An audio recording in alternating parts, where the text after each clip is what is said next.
ಮಾನ್ವಿ ಪುರಸಭೆ ಕಾರ್ಯಾಲಯದಲ್ಲಿ 15ನೇ ಹಣಕಾಸು ಯೋಜನೆಯಡಿ ಪಟ್ಟಣದಾದ್ಯಂತ ತ್ಯಾಜ್ಯ ವಿಲೇವಾರಿಗಾಗಿ 30 ಲಕ್ಷ ರುಗಳಲ್ಲಿ ಖರೀದಿಸಿದ 3 ಟ್ರ್ಯಾಕ್ಟರ್ಗಳನ್ನು ಸಣ್ಣ ನೀರಾವರಿ ಹಾಗೂ ವಿಜ್ಞಾನ ಮತ್ತು ತಂತ್ರಜ್ಞಾನ ಇಲಾಖೆಯ ಸಚಿವ ಎನ್ಎಸ್ ಬೋಸರಾಜು ಹಸಿರು ನಿಶಾನೆ ತೋರುವ ಮೂಲಕ ಚಾಲನೆ ನೀಡಿದರು.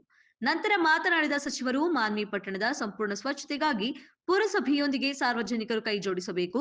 ಸ್ವಚ್ಛ ಮತ್ತು ಸುಂದರ ನಗರಕ್ಕಾಗಿ ಪ್ರಾಮಾಣಿಕವಾಗಿ ಪುರಸಭೆ ಸಿಬ್ಬಂದಿ ಪ್ರಯತ್ನಿಸಬೇಕಾಗಿದೆ ಎಂದರು. ಪಟ್ಟಣದಾದ್ಯಂತ ತ್ಯಾಜ್ಯ ವಿಲೇವಾರಿಗಾಗಿ 3 ಟ್ರ್ಯಾಕ್ಟರ್ಗಳನ್ನು ಬಿಡುಗಡೆ ಮಾಡಲಾಗಿತ್ತು.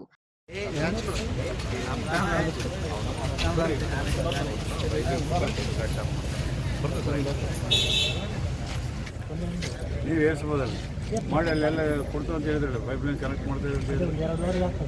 ಇನ್ನೊಂದು 2 ವಾರ ಎರಡು ವಾರ್ಡಿಗೆ ಆಗಲಿ, ಅಷ್ಟನ್ನು ಆಗ್ತಲ್ಲ. ಟ್ಯಾಂಕು ಯುಟಿಲೈಸೇಷನ್ ನಡೀತಾ ಇರ್ತದೆ. 2 ವಾರ್ಡಿಗೆ ಆಗಲಿ. ಹಾಂ, ಮತ್ತೆ ಆಗಲಿ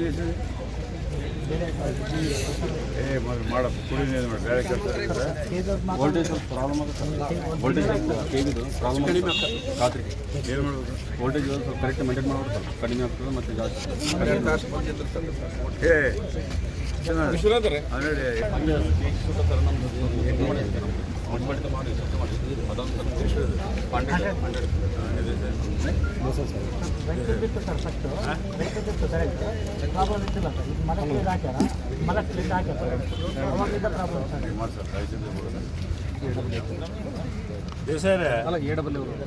ರಾಮನಗೌಡ ಈಗೇನು ಅದು ಕುಡಿಯೋ ನೀರಿನ ಇಂಟ್ರಪ್ಷನ್ ಆಗ್ತಾಯಿದೆ ಅಂತ ಆಯಿತು. ಟ್ರಾನ್ಸ್ಫರ್ ಆಯಿತು. ಈಗ ಮುನ್ಸಿಪಾಲಿಟಿ ಟ್ರಾನ್ಸ್ಫರ್ ತೊಗೊಂಡು 100 ಹಾಕಿದ್ರಿ. ಈಗ ದೇಶಕ್ಕೆ ಕೇಳ್ತಾನೆ 100 ತಂದು ವಾಪಸ್ ಕೊಡ್ರಿ ಮಾಡಿರಿ. ಈಗೆಲ್ಲ ಈಗ ಮಾರಾಟಗೇನೋ ಚೇಂಜ್ ಮಾಡಿದ ಮೇಲೆ ಇಂಟ್ರಪ್ಷನ್ ಜಾಸ್ತಿ ಆಗ್ತದೆ ಅಂತ ಹೇಳ್ತಾರೆ ಅವರು. ನಿನ್ನೆ ರಾತ್ರಿದಲ್ರಿ ಈಗ ಮಾಡಿದಾಗಲೂ ಒಂದು ದಿನದಿಂದ ಆಗ್ತಾಯಿದೆ. ಮೊದಲು ರಾಯಚೂರು ಕಳಿಸಿದ ಪ್ರಾಬ್ಲಮ್ ಇಲ್ಲ ಅಂತ ಹೇಳ್ತಾರೆ ಅವರು. ನೀವು ನೋಡ್ಕೋಬೇಕು, ಅಬ್ಸರ್ವ್ ಮಾಡಿ. ಕುಡಿಯೋ ನೀರು ನೀಡಿಟ್ಟು ಟೌನೆಲ್ಲ ಕಂಟಿನ್ಯೂಸ್ ಕೊಟ್ಟರೆ ನೀರು ಬರೋದಿಲ್ಲ.